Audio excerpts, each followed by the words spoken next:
အားလုံးမင်္ဂလာပါကျွန်တော်တို့မနေ့ကပေါ့နော်ဖြစ်သွားခဲ့တဲ့တယ်လီဗီပေါ့နော်အစ္စရေးရဲ့မြို့တော်တယ်လီဗီမှာဖြစ်သွားတဲ့ပေါ့နော်ခေါင်းကင်မှာဖြစ်သွားတဲ့အကြောင်းလေးကျွန်တော်နည်းနည်းလေးဒါ misinformation ဖြစ်နေလို့ကျွန်တော်ရှင်းပြချင်လို့ပါဘယ်လိုဖြစ်လဲဆိုတော့အီရန်ကပြစ်လိုက်တဲ့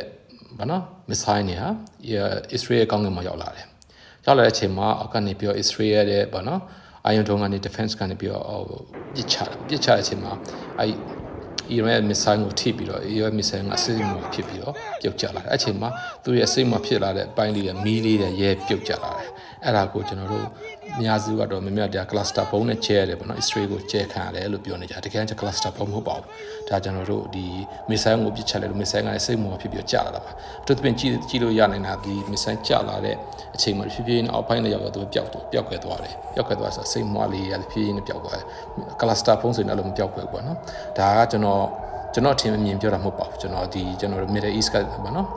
အချာစီယာတို့သတင်းဆိုတော့ကျွန်တော်တို့ဒီ Middle East မှာအဓိကအမေရိကန်ပြန်ဖက်သတင်းတွေပါအဲ့သတင်းတွေရဲ့ American Fox News တွေရဲ့တခြားသော International News တွေကိုကြည့်ပြီးကျွန်တော်ပြောတာပါဆိုတော့ဒါကကျွန်တော်တို့လူအများအထင်မှားနေတယ်လို့ cluster ပုံမဟုတ်ပါဘူးဒါက